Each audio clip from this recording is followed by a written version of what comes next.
Fran and I just came back from planting a tree at the Ohio State Fairgrounds in the Ohio Department of Natural Resources area, something we were honored and privileged to do last year. Our daughter Jill was with us, and our granddaughters Izzy and Mary. Today I'm wearing my dad's tie. You might not be able to see what's on there, but my dad and my mother and my grandparents were in the seed business at DeWine Seed Company, Yellow Springs, and someone else in the seed industry, a friend of my dad's, gave this tie to him. It's an individual who is sowing some sort of seed. Tomorrow is the virtual memorial service for Annie Glenn, who died last month from complications from COVID-19. The service will be online at 11 a.m., and it will be on WOSU website, also WOSU TV, or on the John Glenn College of Public Affairs website. Mrs. Glenn was a fine musician, and I was sent this performance by the John Glenn High School Virtual Symphonic Choir under the direction of Minda Kaiser from the Glenn's hometown of New Concord. The choir recorded it for the 2020 virtual graduation.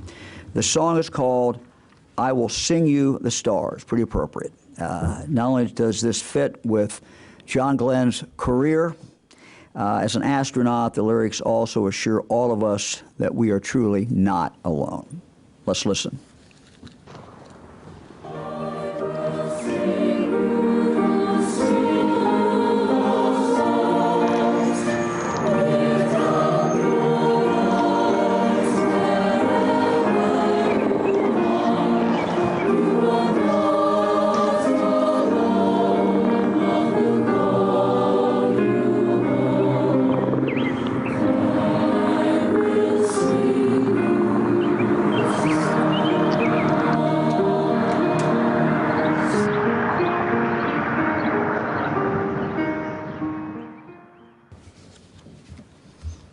Very nice. Fran and I would also like to extend our heartfelt condolences to those who love Bishop George Murray, who died this morning after his fight against cancer. Bishop Murray led the Youngstown Catholic Diocese since 2007. Was the first African-American, first minority bishop to hold that post. Our prayers are certainly with all those in the diocese who loved him.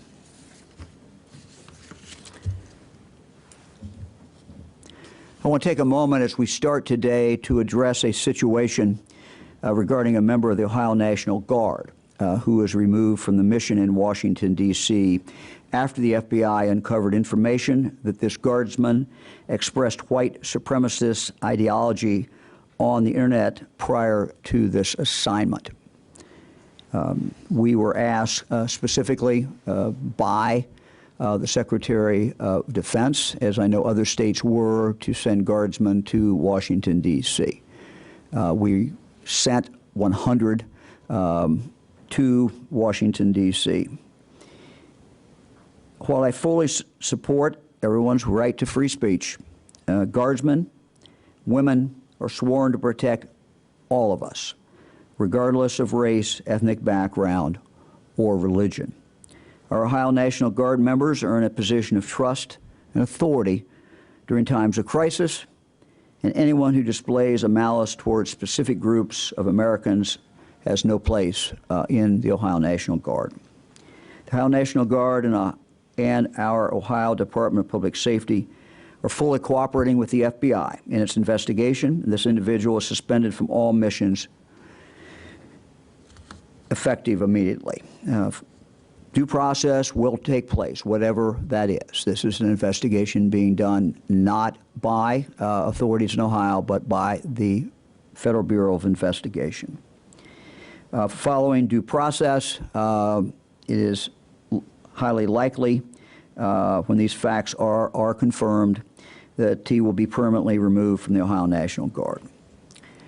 I have, because of this incident, directed I have directed General Harris to work with our Public Safety Director, Tom Stickrath, to set up a procedure so that occurrences like this cannot and do not occur in the future. The public must have faith in our Ohio National Guard. They do amazing, amazing work. And it's been my pleasure for the last, since January of last year, to work with a number and meet a number of members of the Guard. They're citizen soldiers. They do absolutely an amazing job. But we must constantly be vigilant, and we will be. And we will set up a procedure to make sure that this does not happen again. Earlier this week, we talked about many of the tragic disparities that still exist in Ohio today. Over the next several days, we'll be talking really in more detail about our ongoing efforts to address these inequities. Some of the things that we're going to be doing and are doing, the prioritization of COVID-19 testing in minority communities with the help of our Ohio National Guard. We're going to talk in more detail, and Dr. Acton will, about the position that the Health Department, Dr. Acton has created in the Ohio Department of Health to focus on the social determinants of health, position that Dr. Acton has talked to me for some time about and how important that is. We're going to focus on our efforts to focus on minority health through the State Health Improvement Plan, and we will focus, as I indicated several days ago, on police reform in Ohio. I've been talking to members of the General Assembly about this. Those conversations will continue. I'm committed to making tangible changes in police oversight, accreditation, training, and accountability. Our goal is to improve the professionalism of the profession, because it truly is a profession, and make it a community that does not show at any time any problems connected with police conduct. But let me again just say, the members of the police departments who I have known, some of them since I was an assistant county prosecutor over 40 years ago, are wonderful individuals. But we also know that occasionally someone slips in, and we have to be ever vigilant in regard to that, and we will be. And I will have specific reforms that I will be discussing with the General Assembly in regard to this. In an effort to ramp up COVID-19 testing in Ohio, we've expanded our testing priorities to ensure more people can receive tests. As you remember, before we were testing with focus on healthcare workers, first responder, those most at risk who had symptoms. With expanded testing, which is moving forward, healthcare providers are able to test anyone with symptoms, This week, we've been active in reaching out to retailers across the state of Ohio, particularly in the pharmacists, to strengthen our testing partnerships. And I have talked on the phone with a number of CEOs this week. This week, our team and I spoke with executives from CVS, Rite Aid, Walmart, Walgreens, and Kroger about the importance of testing and how, by identifying positive COVID-19 cases, we can limit the spread of this virus. With expanded testing criteria, our partnerships with these retailers and our partnerships with community health centers are more important than ever. The partnership with the community health centers is also something, as I said, we're very excited about. You can go to our website, coronavirus.ohio.gov, and you can click on Testing and Community Health Centers at the top of the page. There you can see the locations of places where you can get a test. Once you find a location that works for you, click on the link of the retailer or community testing site to schedule that test. Currently, there are more than 40 retail testing locations across Ohio, and we expect more of those in the future. And again, I've encouraged these retailers, particularly these pharmacies, to create more testing sites, and they have told me that they will. The testing site map also includes a list of community health centers, also known as federally qualified health centers, FQHCs. These centers, located all over the state, are places where people who may not have a primary care provider can call to get more information about where they can get tested. And they can get tested in a number of these centers and sites. Again, by learning who has COVID-19, we can isolate those individuals who are sick, we can help them recover, and limit the spread of this virus working together. It's been my pleasure this week, in the last 7 days, to be on the phone with our state university presidents, both private and public. And let me just say that we are very proud in Ohio to have some amazing universities, both small liberal arts schools and our big state universities, who provide our children, our young people, and sometimes not so young people, with great education. The research that many of them do is vitally important to the future of the state of Ohio. So we're very pleased to be on the phone. I want to hear directly from them in regard to what their plans were for opening in the fall. They plan on opening in the fall. They all have contingent plans in case things at some point in the future are not good and they have to pull back. They all have contingency plans, but they all are planning, best of my knowledge, to start up in the fall again. And I'm very proud of the work that they are doing. We in the governor's office will continue to work with them and serve as a resource for them in regard to testing and other efforts to help protect the health of students, faculty, and all college and university employees. I'm going to give a brief update about PPE, but actually I'm going to wait because I'm running out of time, and we will do that. We will do that next week. General Harris is on the line. Eric, if you can get the general. The general's up there. General, good to see you again. Where are you reporting from? Where are you right now, General? Sir, I'm at my headquarters. Well, we appreciate it very much. We've talked a little bit to our fellow Ohioans about the work that your men and women are doing in regard to testing at nursing homes, and I'm just wondering if you could give us a kind of a brief description of how that is going so far. Oh, yes, sir. This is in keeping with the intent that you gave us early on to develop a strategy to use testing not only to save lives, but to protect our most vulnerable population. And we know that much of our vulnerable population are in nursing homes. So I think it's also important to point out when we talk about testing, we have to understand it's a multidisciplinary approach. It's not just the National Guard that's doing this. It's really a three-phase thing that we do. The first phase is when the experts come together and decide how we will do the testing. In other words, the strategy for which nursing homes we should go to. There are over 960 nursing homes in Ohio. Not only which ones we should go to, but also when we get there, who should we collect samples from? We know that we're going to do all this staff. That's a given. But also, what's the strategy for sampling inside the nursing homes so we get the best clinical results that are going to give us the most information about COVID in that facility? It may not necessarily be 100% testing. 100% testing just once really provides very little effect for us. So the clinicians, that's the departments of health, that's our health department here at the state, that is the academic community, they will come together and give us that recommendation. They hand that to the National Guard. And then the National Guard teams will actually go into the facilities and collect the specimens, what we call swabbing. And again, we do that. We do 100% of the staff, and then we do that segment of the residents that the clinical community recommends for us. I want to point out, sir, that these teams are all medical personnel.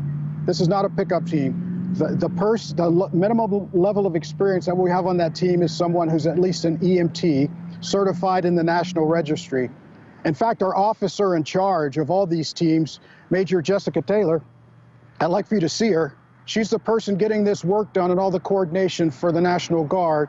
Major Taylor herself is a nurse. She's actually the occupational health nurse for the Adjutant General's Department. But before that, she did 6 years. She worked for 6 years at the University of Toledo, at the Toledo Medical Center. She has an undergraduate degree from the Ohio State University and her postgraduate degree is from the University of Toledo. This team is comprised of incredible National Guard professionals.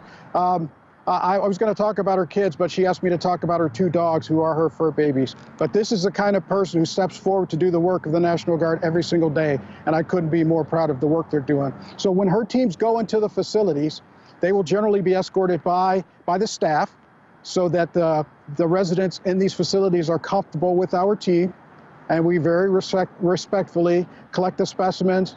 A lot of administration to ensure that when the lab gets the results, that the results are properly documented, and that any feedback can go to the appropriate personnel in that facility. This is protected health information, and we treat it very respectfully as such. So we collect the specimens. We have 12 teams that are comprised to do this, and when the specimens are collected, we seal them up so that they stay in a good condition, and we transport those to the laboratories. There are 11 labs, going to 12 around the state, that process these for us. So we collect the specimens, and this entire process is called testing. And on the backside of testing, I think, sir, it's important to say that that part is as important as any other part of the process, because once that facility receives the results, if we don't have an aftercare team that helps them figure out what to do with them, our help is of little value to them. So the aftercare team will go to that facility, again, a cross-disciplinary team that helps them determine what to do. In other words, if they lose staffing because they know that those people are positive, then we may put together a program to help them surge that staffing. If there's a certain wing or a part of the nursing facility that they have a prevalent problem in, our experts, the experts from the state, will help them figure out how to isolate that facility, quarantine the right personnel, provide that clinical approach to control the spread and save lives in that facility. So we're ramping up very quickly to all 12 of those teams, and we will press as hard as we can, sir, to reach the maximum testing capacity here in this state, not only for the nursing facilities, but as a part of the overall comprehensive testing process for the state of Ohio. So, sir, we're moving rapidly to execute your intent to save lives and protect our vulnerable population here in Ohio. Well, General, thank you very much, and Major, thank you. We appreciate your great work and the great work, General, of all the men and women of the Guard on this very, very important mission. Thank you very much. Thanks, sir. Thank you. Yesterday, we announced some specific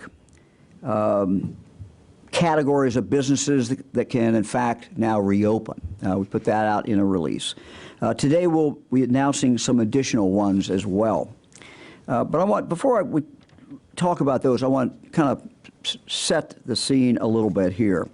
There are still a few categories of businesses that have not been reopened. Let me just tell you that we are working on those, and those will be opened shortly. But I do want to go back a little bit and talk about how we have done this and why we have done it the way we've done it. We have done this in phases. I know some people have said, well, why didn't you just, May 1, open things up? And the answer is that we wanted to layer this. We wanted to do it in phases. We wanted to reserve those things that had more people, frankly, potentially higher risk until the latter part of that. But the layering and putting this out over a period of time, we did because, frankly, we didn't know what the results were going to be. And we still are not totally sure. But because our indicators are always lagging, someone is infected, it takes a while, obviously, before that person knows it. That person maybe ends up in a hospital, or somehow we start picking them up on our data. So because of that lag, and because, frankly, the virus is still very much out there, it's not gone away, we wanted to do this in phases.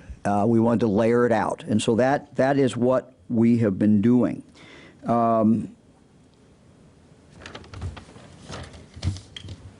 We in essence, kind of the summation is we simply wanted to be able to monitor the results and see how those results were going. We look at data each day. We look at hospital admissions. We look at new cases. We look at all kinds of different things. We talked about the R-naught, which is basically when one person infects how many other people. And at one point, I think we're like 2.5 or 3. One person would infect 3. The numbers are now down statewide below 1 to 1. So we've watched these numbers. And while we may have some variations in different parts of the state, the movement statewide is good. We are below, at this point, one person infecting another person. So all of those things allow us just to continue to move forward. Cautiously, carefully, virus is still there, just as lethal, but because we've done this in stages, we've been able to monitor. Let me talk about what our goal has been. Our goal has been, and you remember we started by putting a working group together that looked at retail, looked at manufacturing. They came back with recommendations. These were people who were in that business, in those industries. We came back, we did the same thing with people who cut hair. We put health people together with people who are experts in that particular field. And what our goal has been to come up with the best practices. So our goal is to make each business, each activity, each venue that we have opened up as safe as it can be made. And we've done everything to do that. So again, the goal is to make each business, each activity, each venue, as we open them up, as safe as they can be, consistent with the uniqueness of each event and consistent with actually doing the event. In some cases, as we've talked about, some businesses, in most of these cases, we've had specific working groups made up of people in the industry, the profession, and health people, and they have come back with these best practices. In other cases, we've also had, though, the businesses themselves that have taken it upon themselves to put a comprehensive package together that they shared with us and filed with us, submitted to us, and that they either have or will submit to their local health department. These are specific, they're elaborate plans, I would call them elaborate, and elaborate specifications. Many of these have been, frankly, extremely impressive. Impressive in their detail and the care in which that they have been done. As we have moved through this, we have gone from one to the other. And a week ago, I think it was approximately a week ago, John, we had a conference call with some of these that I'm going to talk about. And they had submitted to us detailed plans. And we had a conference call for them to talk about it. And our commitment to them was that in a week, we would, in fact, get back with them. And so it has been a week. We have now had the chance to review all of these. And so we are ready to move forward. And I will announce those in just a moment. But I want to talk for a minute about those who say we should open Ohio with no requirements, no specifications, no best practices for business or whatever the activity is. And I know there are some friends out there who are watching this right now and say, right on. Mike, that's what you should be doing. Why aren't you doing that? And I want to address that. And I want to address my obligation as governor of the state of Ohio.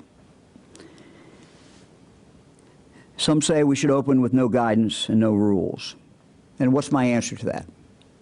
My answer to that is to do that in the midst of this pandemic makes absolutely no sense. And in fact, with the virus still out there, with the virus as contagious as it has ever been, still very, very much alive, it would be, on my behalf as your governor, irresponsible to do that. It would not be the right thing to do. It would, frankly, to do that would be an abandonment of the duty I have as your governor, and I do not intend to do that. As Eleanor Roosevelt once said on the eve of World War II at the Democrat National Convention, these are no ordinary times. And for us, in the middle of this pandemic, these are no ordinary times. In fact, this is a time in our history when caution and good judgment are required of all Ohioans. Again, some argue for no standards. Why can't I just go about my business? Why do we have to have any kind of standards at all? My answer to those who say that, with all due respect, is you have the right to make decisions that solely impact you. But once your actions start impacting other Ohioans to their detriment, to their serious detriment, we have to draw back a little bit. We're all familiar with this basic principle. One of the things I did when I started my career as a county prosecuting attorney, actually an assistant county prosecutor, is I prosecuted drunk driving cases. So let's take the alcoholic who decides every night he's drinking, and he or she drinks in their home. Most of us have pity for that person. Most of us would like to talk that person out of not doing that, but that's at one level. It's what they do, however tragic it is for them. But when that same individual goes out and gets in their automobile and drives their car, that's fundamentally different. And so what we have come up with is a way, while respecting the rights of all Ohioans, we've come up with a way to add the protection that we can based on best practices, so that when you go into a business in Ohio, you know they're following those best practices. And when an employee goes into a manufacturing company, so they know they're following those best practices. Ohioans have done an amazing job. They are doing it. They're doing it every single day across the state. And it's very, very important. Yesterday, we announced movie theaters, art galleries, ice skating, roller skating, and a number of different things. That was out in the press release. Today, we're announcing categories where, by and large, we have a specific plan over and above the plan or the requirements, the general requirements that we have put forward. So we're announcing today that 2 weeks from today, the casinos, racinos, amusement parks, water parks will be able to open. Our outdoor theaters, we have several great outdoor theaters in Ohio. Once they submit to us a plan, I'm sure they will be able to open as well. We also have received plans and conversations in regard to the Memorial Tournament, and we received a document called the Memorial Tournament Activation Plan, calling for the Memorial Golf Tournament to be held on July 13th to 19th, and we are approving that as well. In each one of these cases, and I won't go into details today, but in each one of these cases, they have come up with plans that in many cases dramatically reduce the number of people, provide for sanitation, in some cases provide for one-way traffic. They are quite elaborate plans that we believe are consistent with protecting the public and consistent with allowing Ohioans to go about their summer and enjoy their summer in the way that they are used to doing that. Let me turn to the Lieutenant Governor. Thank you very much, Governor, and good afternoon. It's great to be with you today to talk about some of these reopenings. I want to build on what the governor just said about that process. We've been persistent at this. Every day there's a team of people 7 days a week who are working on these evaluations and reopenings for businesses and sites and attractions that we know make Ohio a great place to live and work. And so we want to get them going as fast and as safely as we can. It's worth repeating that all of today's reopenings, whether it's the golf events, the racinos, casinos, water parks, amusement parks, all have plans that they will file consistent with making those venues safe. And these are businesses who and events that care about making the experience safe for the people who come there and want to be a positive contributor to both leisure and fun activities, but also the good health of the people of the state. We recognize that even with all of the openings of yesterday and today, that there are a handful of things that we have not opened or provided guidance on.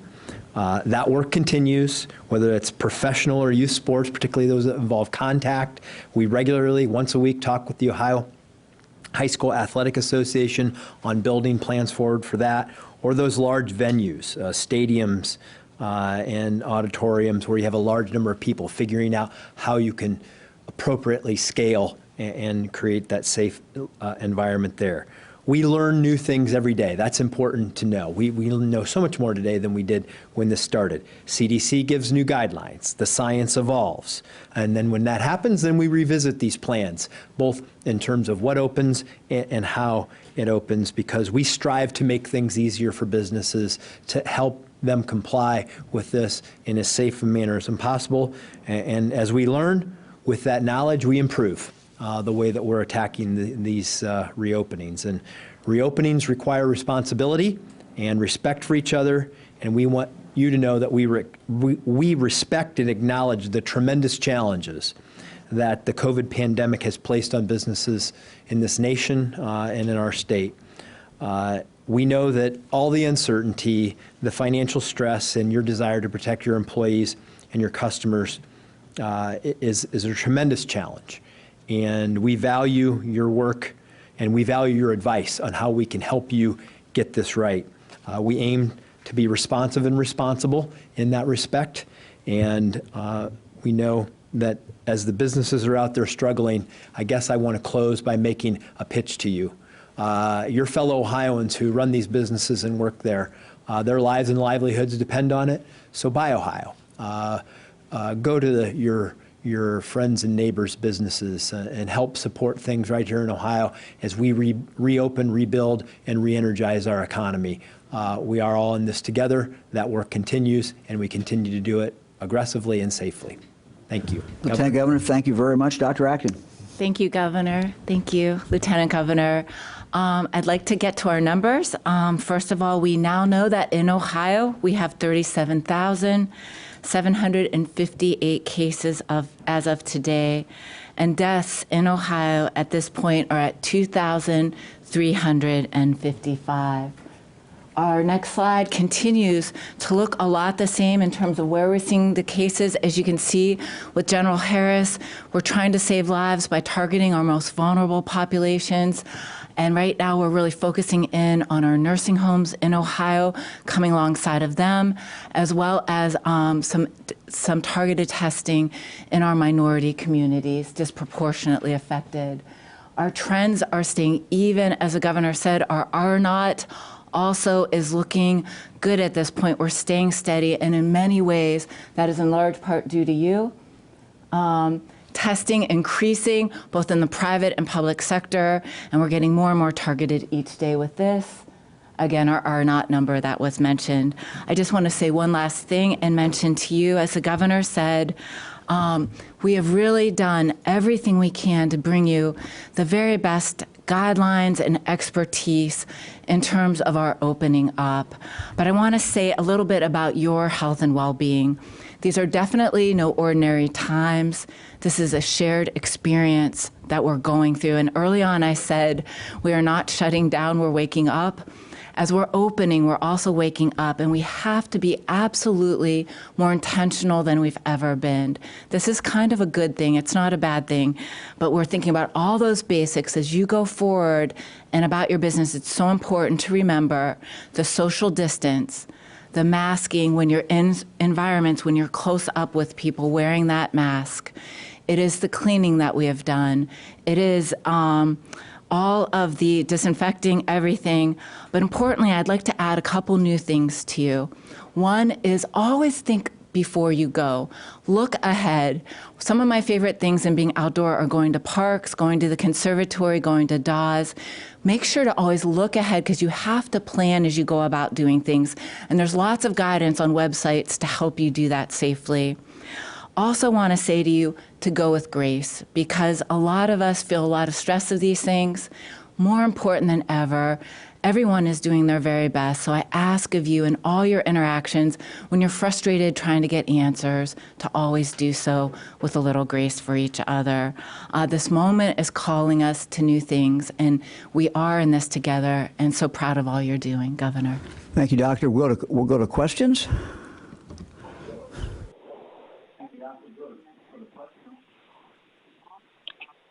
Our first question is from Jim Province at the Toledo Blade. Jim, please ask your question. Hello, Governor. Thanks again for doing this briefing. You specifically mentioned the Memorial Tournament in Columbus.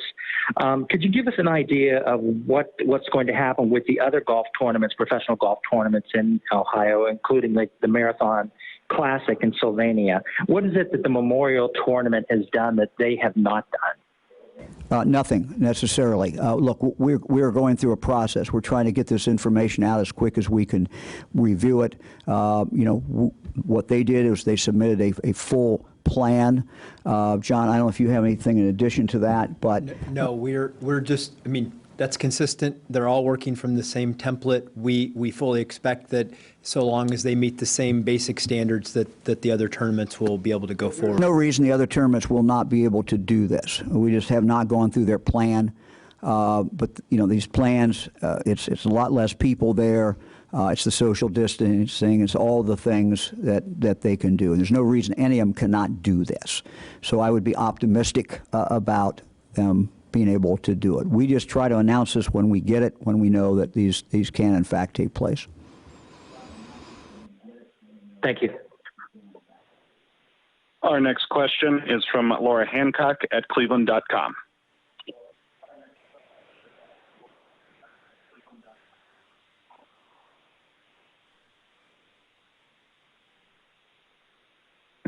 Back to Laura. Our next question is from Marty Schladen at the Ohio Capitol Journal. Good afternoon, Governor. How are you today?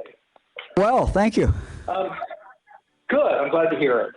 On Monday, President Trump ordered federal officers to fire tear gas and rubber bullets into a peaceful crowd that included members of the clergy so he could stage a photo op in front of St. John's Church. The move has been condemned by former senior military personnel and Episcopal and Catholic bishops of D.C.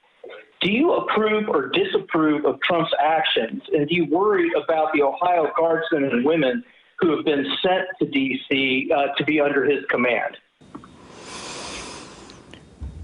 Well, look, I don't know all the facts. I've seen what you've seen on TV, or at least something I've seen on TV. I'm not going to critique every single thing the President of the United States does. I'm not going to critique what my fellow governors do. I'm not going to critique what the mayors do.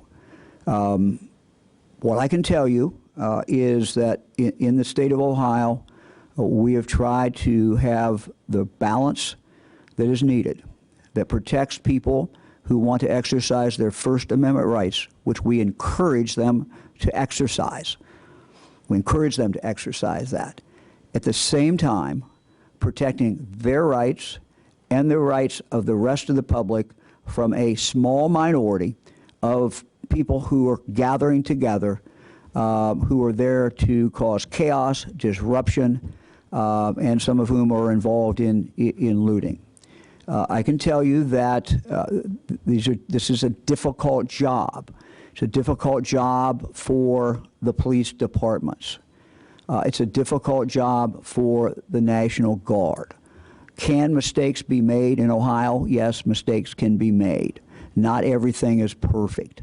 But we've worked very, very closely with our Ohio mayors, and they have had to try to figure that line out as their chiefs of police have. Not going over the line, but at the same time trying to protect the public and get that right balance. So I'm not going to critique what happened in Washington. I don't know all the facts of what happened in Washington. My focus is on Ohio, and our mayors have done a very good job. Our chiefs of police have done a good job. Have there been mistakes made? Sure, there are always mistakes made. But the men and women who are out there making these decisions, which are difficult decisions, let us not forget, and again, I'm talking about Ohio, but in every time you have situations like this, or it's not unusual, and this has been reported back to me by mayors, there is somebody out there who is trying to get a reaction from law enforcement, who is not interested in the protest side of it, but wants that reaction from law enforcement so they can do something. That's what the men and women who are out there have to deal with, and it's not easy, and it's tough. Our next question is from Laura Hancock at Cleveland.com. Laura, please ask your question. Hi, my question is for each Dr. Acton and Governor DeWine.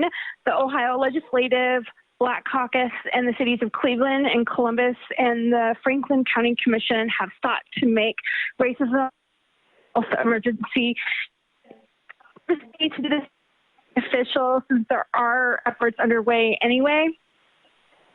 Okay, I lost part of that, but let me try to answer it. Look, we understand that race and prejudice has historically and continues to have impact on people's health. That is borne out by the data. You cannot look at the data without understanding there's a lot of things that impact health, certainly poverty, and there are other reasons, lack of education, but that race is a factor, or the bias is a factor. And so what I'm focused on, and what Dr. Acton is focused on, and this DeWine Houston administration is focused on, is action. And we've outlined some things we want to do, both in the law enforcement area and in the area of having to do with health. And you're going to see those things, and they are unfolding. When the General Harris talked about, and we've talked about taking testing out, we are not only taking testing and focusing on testing in regard to our nursing homes, but you're going to see us have a significant focus on all underserved people in the state of Ohio, which certainly includes people who, African Americans, who in our cities and other areas are sometimes very underserved. And so action is what I think is needed. Action is what we will have.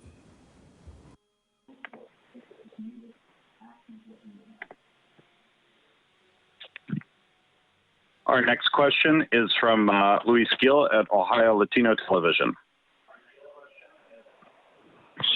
Hello, Governor. Thank you very much for... You know, I can't see you now. I can't see. We can't see anybody. Of course, our viewers never could see anybody, but so we just listen. Good. Okay. Thank you, and thank you. You have been put to the test to this crisis, Governor. We're facing quite a bit of crisis in the city, state, and the only thing I can see that we're failing is that we don't have enough fingers to point out to officials that have failed the communities, the cities, the state for more than 20 years. And we're seeing the consequences of all that. It has been 57 years since the last famous speech from Martin Luther King, I Have a Dream. And 7 years later, here we are, perhaps in square one. Nothing unites us. Skin color, different religion, political ideology, sexual orientation. We don't have anything to grab on. And the only thing I can think of is God country, and the flag. We're tearing each other apart. Governor, we have to start somewhere to grab each other and protect each other, because perhaps we might not have a country in 100 years. As an official, Governor, what is a plan? Because what has happened before has been millions of dollars, many organizations, we're back, like I say, square one.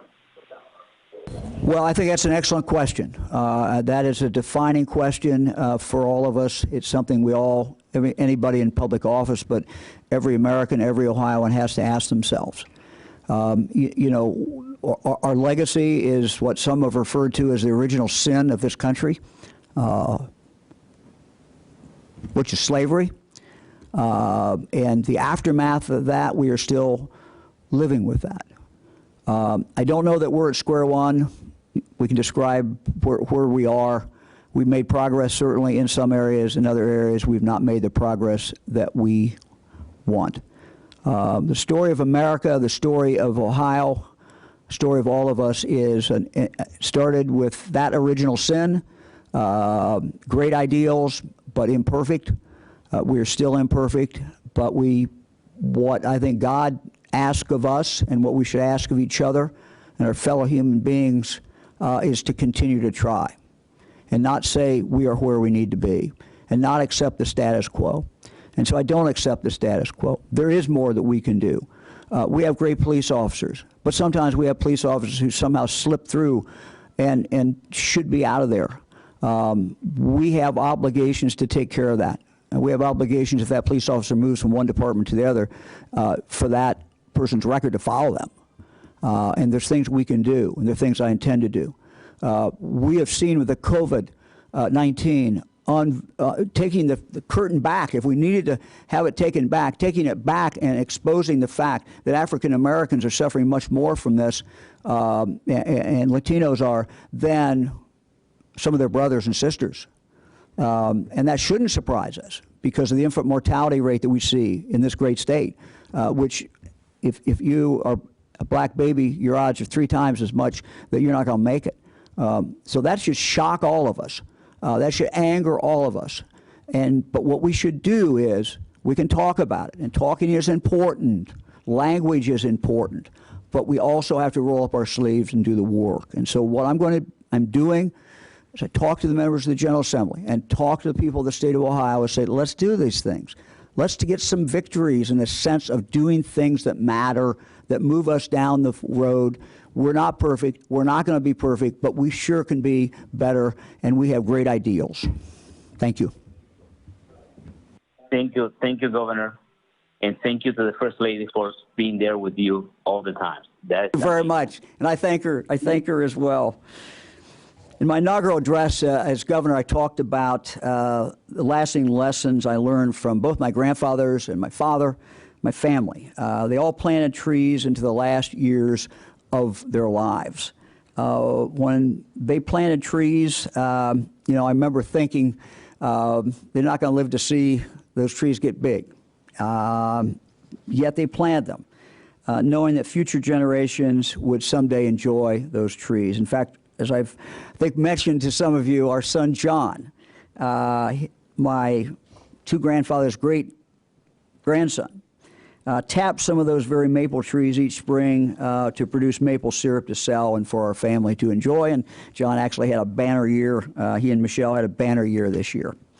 My grandfathers and my father understood that sometimes we do things where the reward may not be immediate.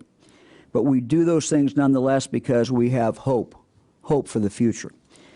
We plant seeds today in our hope for a brighter tomorrow. Like my grandfather and my father,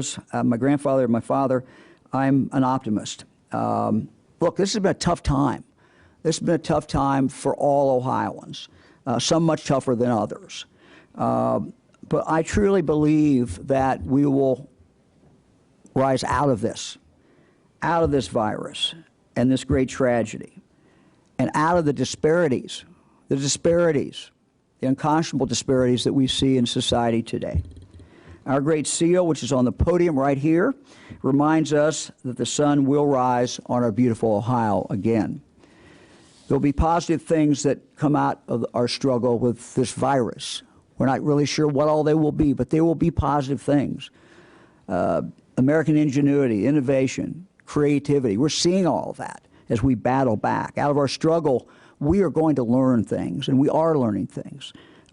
We will emerge stronger, better, more resilient, and we will do things that matter, things that will make a difference to help ensure that every Ohioan, whatever their color, wherever they live, will have the same opportunity to lead healthy, productive, and fulfilling lives. The tree that Fran and I and our grandchildren and our daughter planted today is a shagbark hickory, native to Ohio. We have one, to my knowledge, on our farm that I walk by when I'm out with our dog taking a walk. And Fran and I walk by it as well. It's a tree that I think is particularly beautiful. So we decided to plant that in what's called the Governor's Grove at the Ohio State Fairgrounds at the ODNR area. It's a tree that is a strong tree. These trees can live up to be 300 years old. It grows tall and sturdy. Its wood's hard, strong, it's tough, just like Ohioans. This tree represents all of us. It represents hope. It represents our faith in the future. It represents our resilience as Ohioans. The Bible tells us, and I quote, "Let us not grow weary of doing good, for in due season we will reap if we do not give up." Ohioans will never give up. We're strong, we're tough. We will not grow weary of doing good, and we will not grow weary of helping to protect each other. We are Buckeyes, we are strong, and I truly believe that the best yet is coming. So to all of you, we hope you have a great weekend. Thank you very much. We look forward to talking with you next week, I suspect on Tuesday at 2 o'clock. Thank you very much.